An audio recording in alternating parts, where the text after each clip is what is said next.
नमस्कार, आप देख रहे हैं संसद टीवी। मैं हूं आपके साथ शालिनी खंडेलवाल।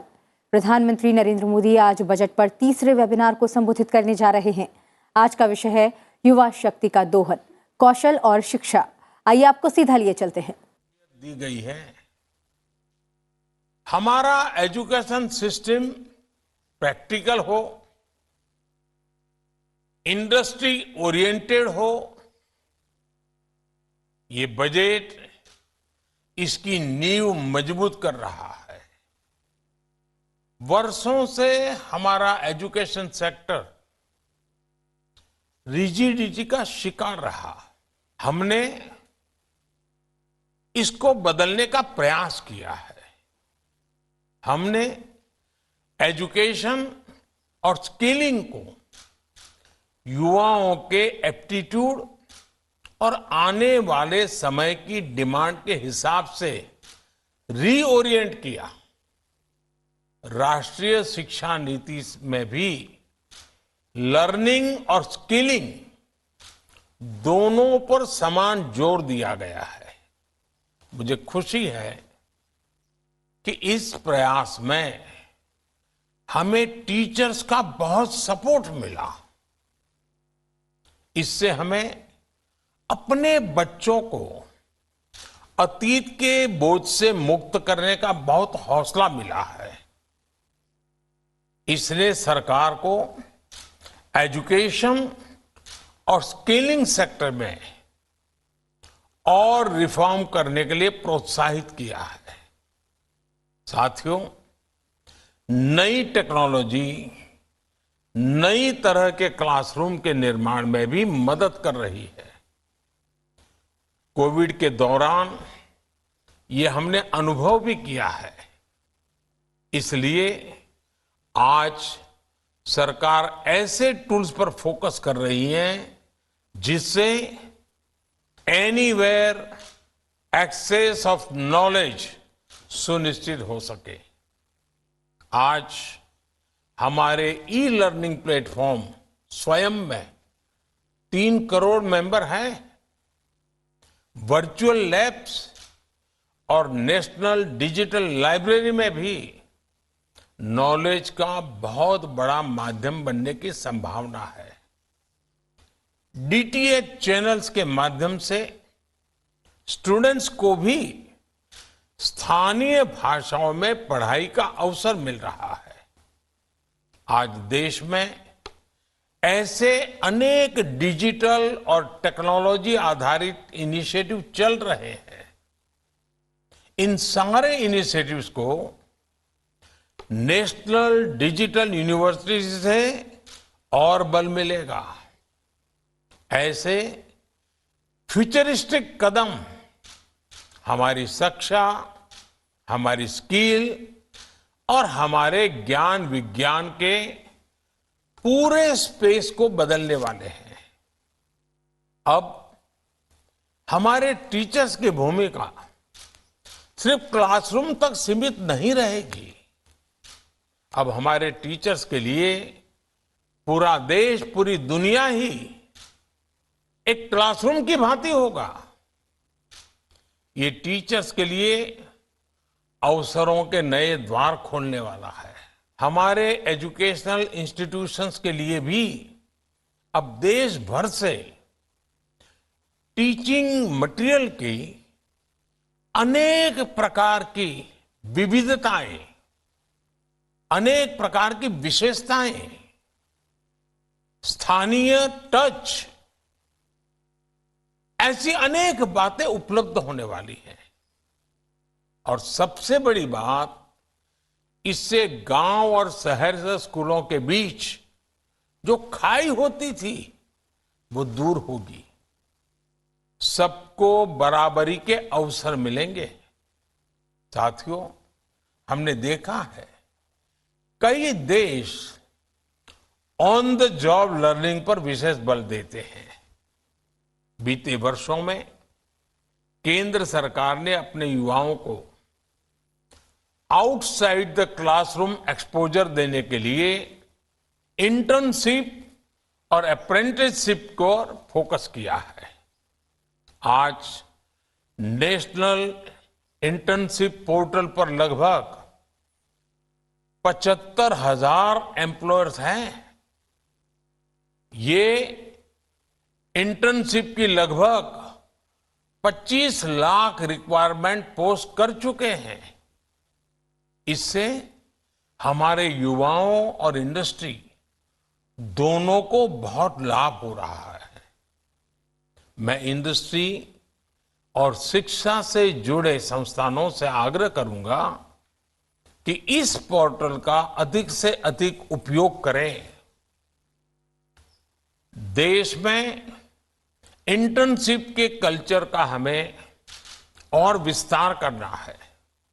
साथियों, मेरा ये मानना है, अप्रेंटिसशिप्स हमारे युवाओं को फ्यूचर रेडी बनाने में मदद करती है। हम भारत में अप्रेंटिसशिप्स को भी बढ़ावा दे रहे हैं। इसमें हमारी इंडस्ट्री को भी उचित स्किल से जुड़ी वर्कफोर्स की पहचान करने में भी आसानी होगी। इसलिए इस बजट में करीब 50 लाख युवाओं के लिए नेशनल अप्रेंटिसशिप प्रमोशन स्कीम के तहत स्टाइपेंड का प्रावधान किया गया है। यानी हम अप्रेंटिसशिप के लिए वातावरण भी बना रहे हैं और पेमेंट्स भी इंडस्ट्री को मदद दे रहे हैं। मुझे विश्वास है कि इंडस्ट्री इसका भरपूर लाभ उठाएगी। साथियों, आज भारत को दुनिया मैन्युफैक्चरिंग हब के रूप में देख रही है। इसलिए आज भारत में निवेश को लेकर दुनिया में उत्साह है। ऐसे में स्किल्ड वर्कफोर्स आज बहुत काम आती है। इसलिए इस बजट में स्किलिंग पर बीते वर्षों के फोकस को हमने आगे बढ़ाया है। प्रधानमंत्री कौशल विकास योजना 4.0 आने वाले वर्षों में लाखों युवाओं को स्किल, रीस्किल और अपस्किल करेगी। इस योजना से आदिवासियों, दिव्यांगों और महिलाओं की जरूरत के अनुसार टेलर मेड प्रोग्राम्स बनाए जा रहे हैं। साथ ही इसमें इंडस्ट्री 4.0 जैसे एआई, रोबोटिक्स, आईओटी, ड्रोन्स ऐसे अनेक सेक्टर्स के लिए भी मैन पावर का निर्माण किया जा रहा है। इससे इंटरनेशनल इन्वेस्टर्स के लिए भारत में काम करना और आसान होगा। भारत में इन्वेस्टर्स को रीस्किलिंग पर ज्यादा ऊर्जा और संसाधन नहीं खर्च करने पड़ेंगे।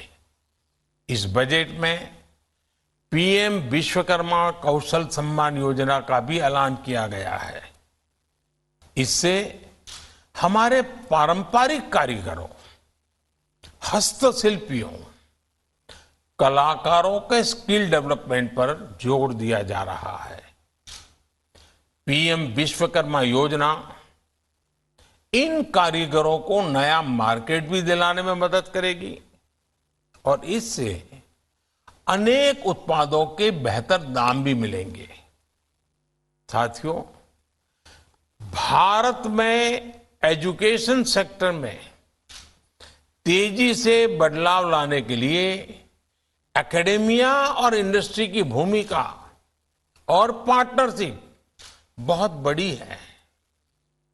इससे मार्केट की जरूरत के हिसाब से रिसर्च संभव हो पाएगी और रिसर्च के लिए इंडस्ट्री से पर्याप्त फंडिंग भी मिलेगी। इस बजट में एआई के लिए जिन 3 सेंटर्स ऑफ एक्सेलेंस की बात की गई है, उनमें इंडस्ट्री एकेडेमिया पार्टनरशिप मजबूत होगी। ये भी तय किया गया है कि आईसीएमआर लैब्स को मेडिकल कॉलेज और प्राइवेट सेक्टर आर&डी टीम्स के लिए उपलब्ध किया जाए।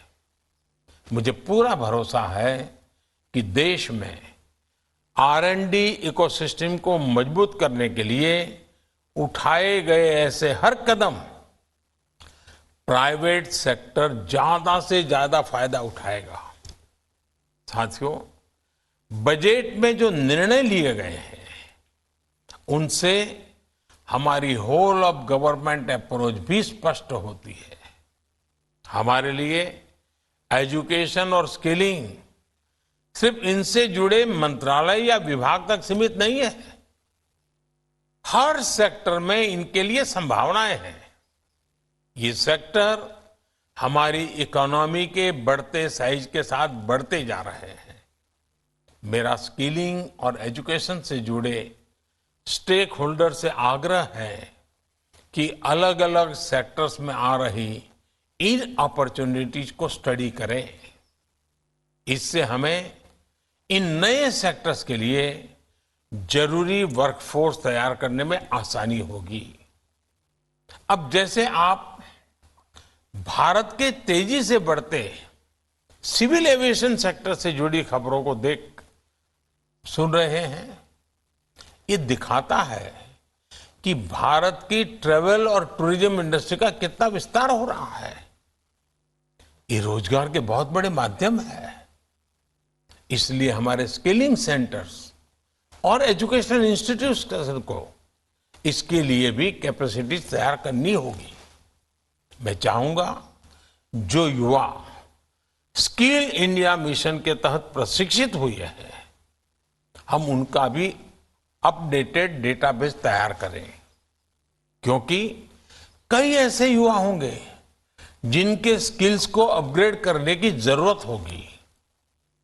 डिजिटल टेक्नोलॉजी और AI के आने के बाद हमारा ये प्रशिक्षित वर्कफोर्स पीछे न छूट जाए, हमें इसके लिए अभी से काम करना होगा। साथियों, मुझे पूरा विश्वास है कि यहां फ्रूटफुल डिस्कशंस होंगे, बेहतर सुझाव आएंगे, बेहतर समाधान निकलेंगे और एक नए संकल्प के साथ, नई ऊर्जा के साथ हमारी युवा पीढ़ी के उज्जवल भविष्य के लिए इन महत्वपूर्ण क्षेत्र को आपके विचारों से समृद्ध कीजिए, आपके संकल्प से आगे बढ़ाइए। सरकार कंधे से कंधा मिला करके आपके साथ चलने के लिए तैयार है। मेरी आप सबको इस वेबिनार की सफलता के लिए बहुत बहुत शुभकामनाएं हैं। धन्यवाद।